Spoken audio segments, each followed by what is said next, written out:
Next देखते हैं हम 21। निम्न श्रृंखला में प्रश्न चिन्ह क्वेश्चन मार्क की जगह क्या आएगा? GPW। तो इसको एक बार देख लेते हैं। ये देखो सबसे पहले दिया गया है GPW, GPUW। इसका मतलब GP यानी P और W के बीच में हमारा ये दिया गया है U, GPU और W इसके बीच में। अब ये कितने हो गए टोटल? 4। ये कितने थे? 3। नेक्स्ट में देखते हैं कितने हो गए हैं। GIPU और W 5 हो गए।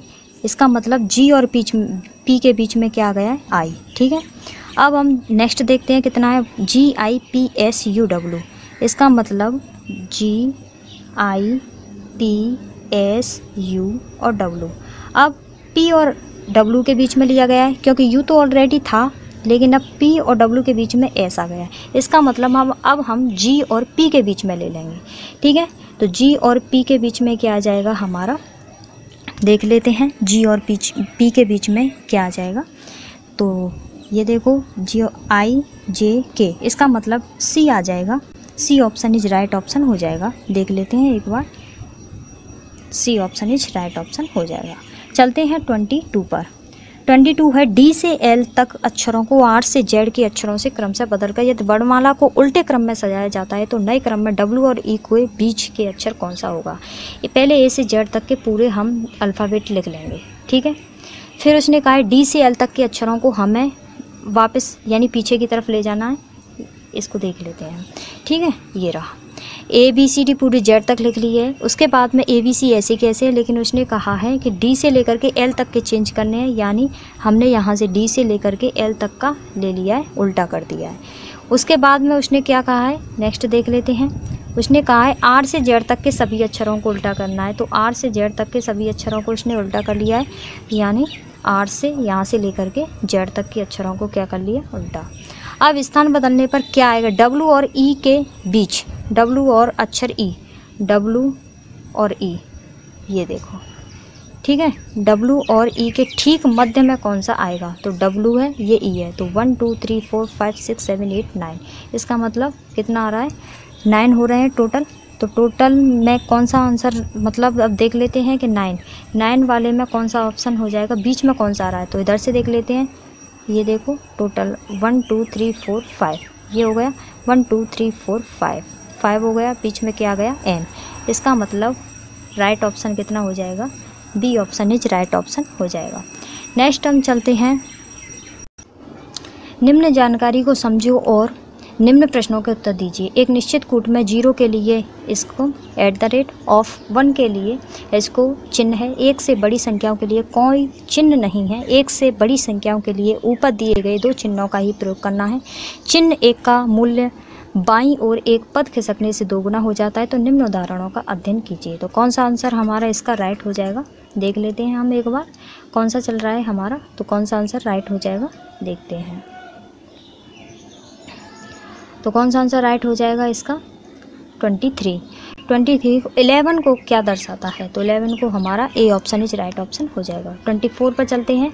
यदि समर को कूट भाषा में रनर लिखते हैं तो विंटर को क्या लिखेंगे? तो देख लेते हैं इसको। समर SUMMER,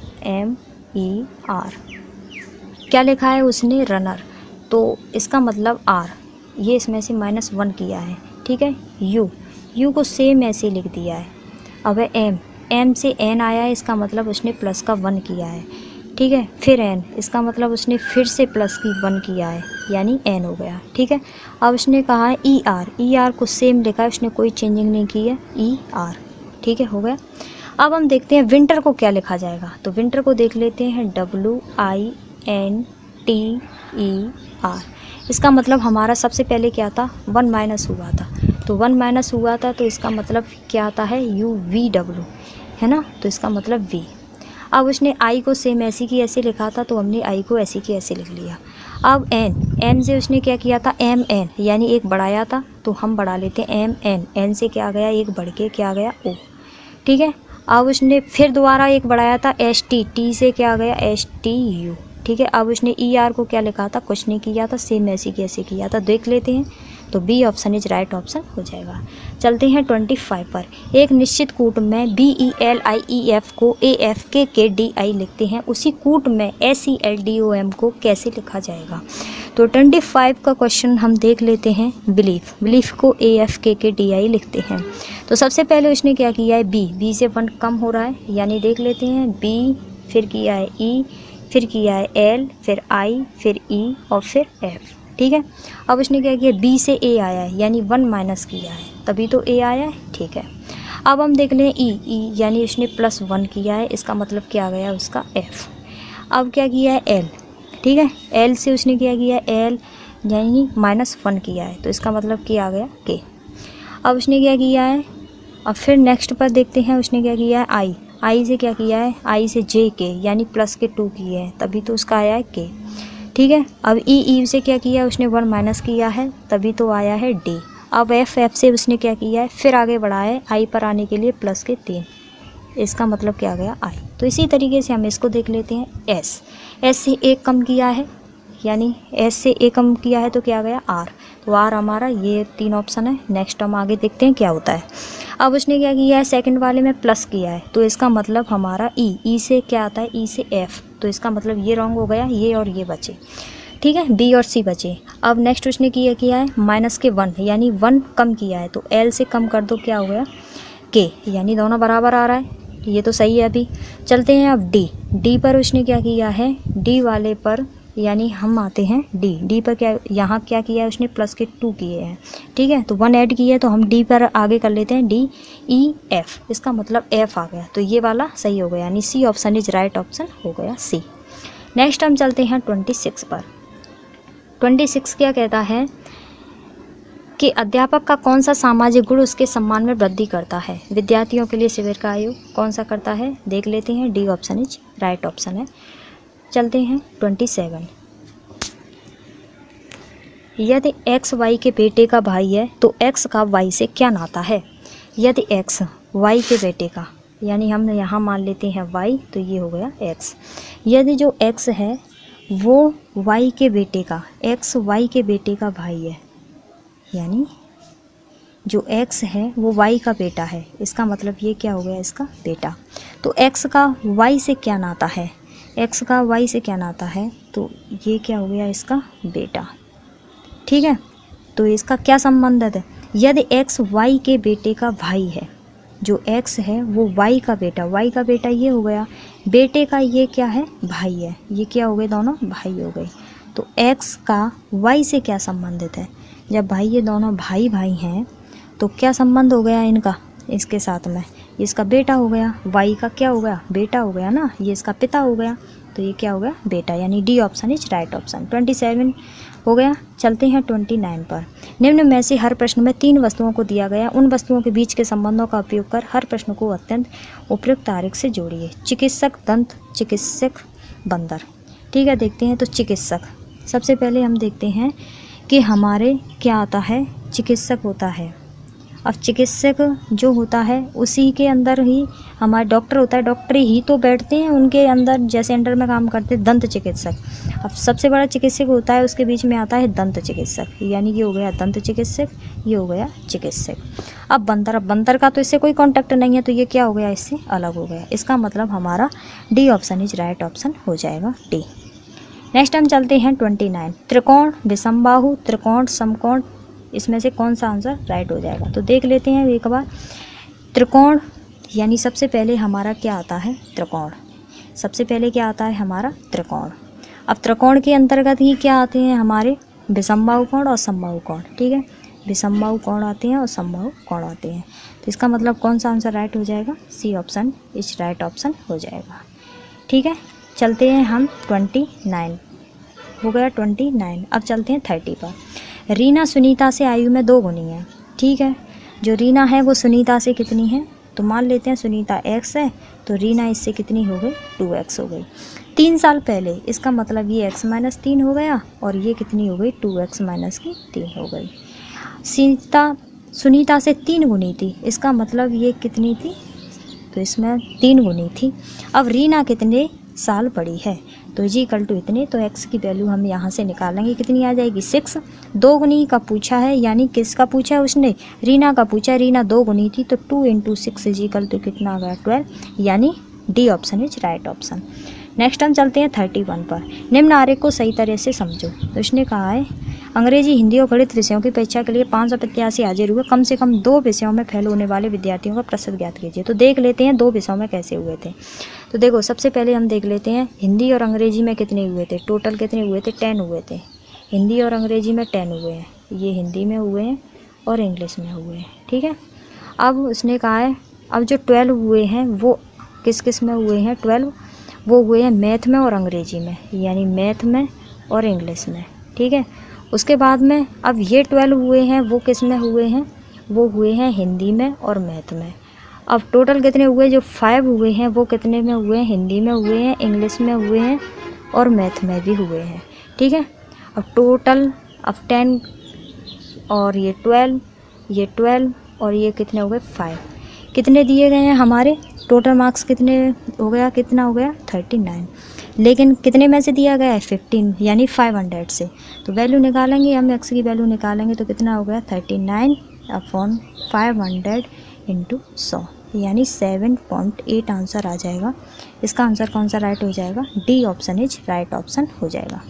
चलते हैं अब 32 पर। ऐसी कौन सी संख्या है जिसमें उसको 13 बार जोड़ने से जोड़ 112 आता है, ऐसी कौन सी संख्या, माना x इतनी है, अगर इसमें 13x जोड़ा जाता है तो 112 हो जाता है, तो 13 और कितना होगा 14x इज इक्वल टू 112, तो x is equal to 112/14 is equal to कितना आ गया 8। इसका मतलब B option is right option हो जाएगा 8।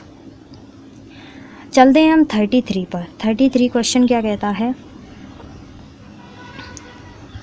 ये देखिए, ये दिया गया ऊपरी प्रश्न में विशेष गुणधर्मों वाली संख्या दिखाई देती हैं जो एक जैसे पैटर्न में दी गई हैं, लुप्त संख्या का पता लगाइए। तो लुप्त संख्या कौन सी, हम ऐसा करते हैं, हम वैल्यू निकालने के लिए हम करते हैं ये 22, 23, 24 इन सबको ऐड करना है। इन सबको ऐड करेंगे तो हमारा 110 आएगा, इसको इसे और इसको ऐड करेंगे तो 112 आएगा। इसी तरीके से इसे इनको ऐड करेंगे तो कितना आना चाहिए 114 आना चाहिए। तो देख लेते हैं, इसकी जगह पे हमें मालूम नहीं है तो हम x मान लेते हैं, x + 23 और ये 34 और 12 इज इक्वल टू 114। इनको ऐड करेंगे, 114 में से इसे सब्सट्रैक्ट कर देंगे, ठीक है। तो 114 देख लेते हैं तो कितना आंसर राइट हो जाएगा, यानी x इज इक्वल टू 23, 34 और 12 इनका ऐड करेंगे तो कितना आ जाएगा, इतना आ जाएगा 144, यानी 69। तो x इज इक्वल टू मतलब इसमें से सब्सट्रैक्ट करेंगे कितना आ गया 45, यानी C option is right option हो जाएगा, ठीक है। नेक्स्ट हम चलते हैं 34। स्थिति प्रक्रिया परीक्षण। आप घर में अकेले हैं और आपकी भाभी को अचानक प्रसव वेदना शुरू हो गई है, तो आप क्या करेंगे, परेशान हो जाओगे और सही कदम लेने के बारे में पता नहीं कर पाओगे, या बाहर जाकर अपनी फैमिली डॉक्टर को बुलाओगे, नज़दीकी अस्पताल में उसे पैदल ले जाओगे, आपातकालीन स्थिति के लिए एम्बुलेंस को बुलाओगे। तो कौन सा आंसर राइट हो जाएगा, D option is right option हो जाएगा। आप स्थिति के लिए एम्बुलेंस को बुलाएंगे। प्राय भाई बहन, माता पिता एवं शिक्षक अपने बालकों के लिए होते हैं, तो क्या होते हैं, प्रेरणा के स्रोत, सूचनाओं के स्रोत, प्रेम के स्रोत और वृत्तियों के स्रोत। तो A option is right option हो जाएगा, प्रेरणा के स्रोत। चलते हैं अब हम 36 पर। जैसे जैसे बालक बड़ा होता जाता है उसके आदर्श प्रतिमान से प्रतिस्थापित होते जाते हैं। क्या होते हैं, माता पिता एवं भाई बहनों से, नेता एवं मित्र मंडली से, दूरदर्शन के चरित्र नायकों से, या मित्रों एवं रिश्तेदारों से। तो कौन सा आंसर इसका राइट आंसर हो जाएगा, बताइए। माता पिता, तो बच्चे जो भी देखता है वो अपने माता पिता एवं भाई बहनों से ही सीखता है। तो नेक्स्ट पढ़ते हैं हम 37। वह गुण जो शिक्षक में परम आवश्यक है। तो हमारे ऑप्शन दिए गए हैं। फर्स्ट ऑप्शन है अनुकूल धैर्य एवं सतर्कता, सेकंड है निर्भरता एवं निर्णयात्मक अयोग्यताएं, थर्ड है प्रभुत्ववादी अवृत्ति और 4 है उक्त में सभी। तो हमारा 37 का कौन सा आंसर राइट हो जाएगा, first option is right option.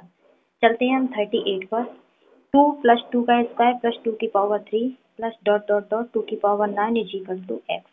तो क्या हो जाएगा, इसको एक बार देख लेते हैं। ये देखो, ये कौन सी श्रेणी बन रही है, ये एक गुणोत्तर श्रेणी बन रही है। तो गुणोत्तर श्रेणी में क्या होता है, फॉर्मूला होता है n पदों का योगफल। n पदों का योगफल निकालने के लिए फॉर्मूला होता है हमारा Sn इज इक्वल टू होता है a ब्रैकेट में r की पावर n - के 1 इज इक्वल टू होता है r माइनस के 1।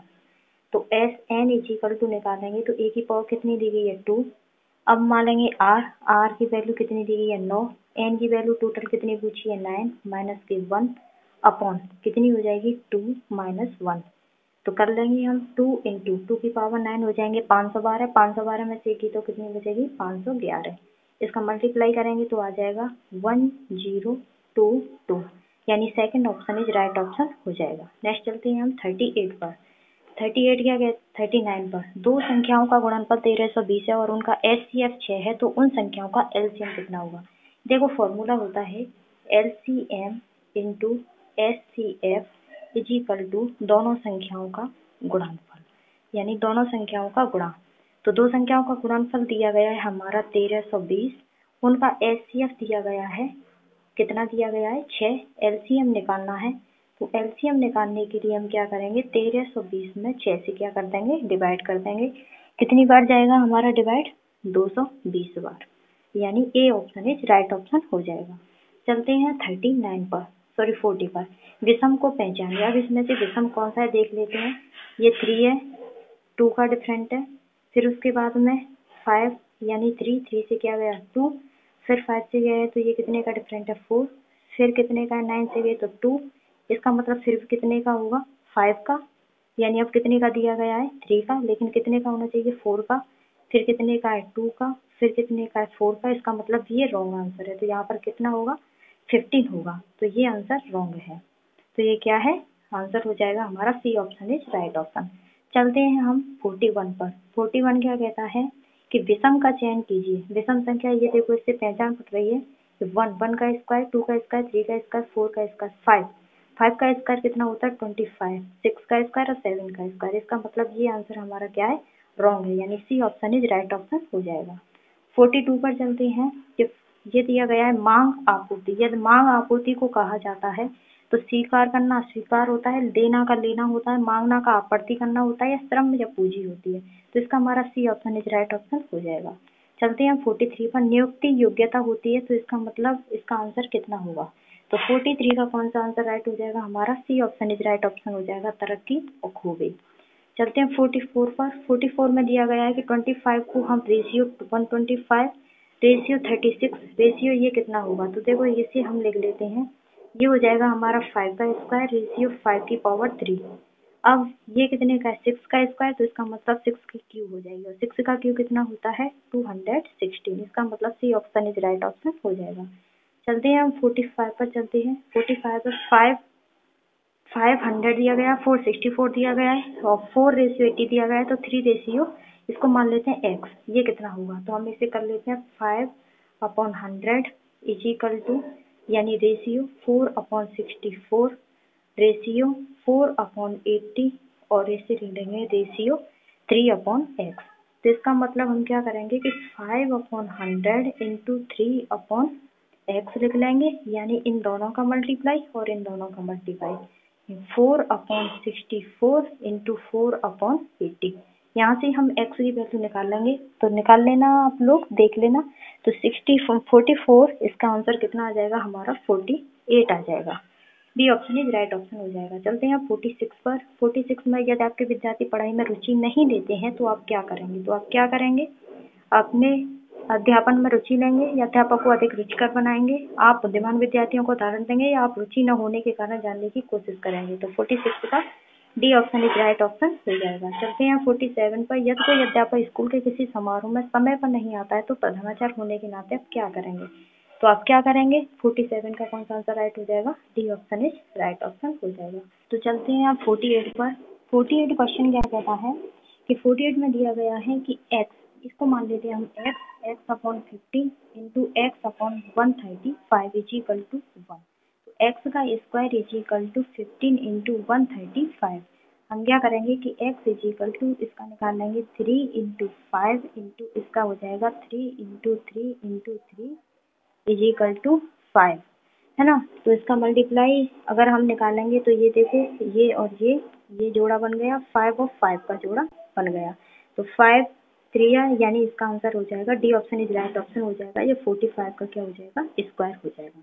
नेक्स्ट चलते हैं हम 49 पर। नीलम और सानी की स्कूल आयु का अनुपात 5:6 लेते हैं, तो 1/3 आयु शान की आधी आयु का 5:9 है, तो शान की स्कूली आयु कितनी होगी। तो आप लोग इसको निकाल के देखना। यदि नीलम की भी वही है और शान की भी उसी चीज़ में मान रहे हैं हम 5x और 6x, जब हमारे पास में कोई दूसरी इक्वेशन नहीं बन रही है तो हम इनकी आयु नहीं निकाल सकते, यानी D option is right option हो जाएगा। 50 पर चलते हैं। 1 घंटे का कितना भाग 1 सेकंड होता है। ये देखो 1 घंटे का कितना भाग होता है, 1 घंटा इजिकल टू कितना होता है 60 मिनट होती है, ठीक है। और 1 मिनट में कितनी सेकंड होती हैं, वही 60 सेकंड होती हैं। ओके, तो 1 घंटे में कितनी सेकंड हो जाएंगी, 60 × 60 सेकंड हो जाएंगी। लेकिन उन्होंने पूछा 1 सेकंड में कितनी होगी घंटे, तो 1/3600 क्या हो जाएंगे घंटे। इसका मतलब D option is right option हो जाएगा। तो यहाँ पर हमारे 50 क्वेश्चन कंप्लीट हो चुके हैं। अब हम नेक्स्ट वीडियो में पढ़ेंगे साइंस। साइंस के अब आते हैं, हमारा पार्ट बी आएगा साइंस, उसके हम नेक्स्ट वीडियो को आगे कंप्लीट करें।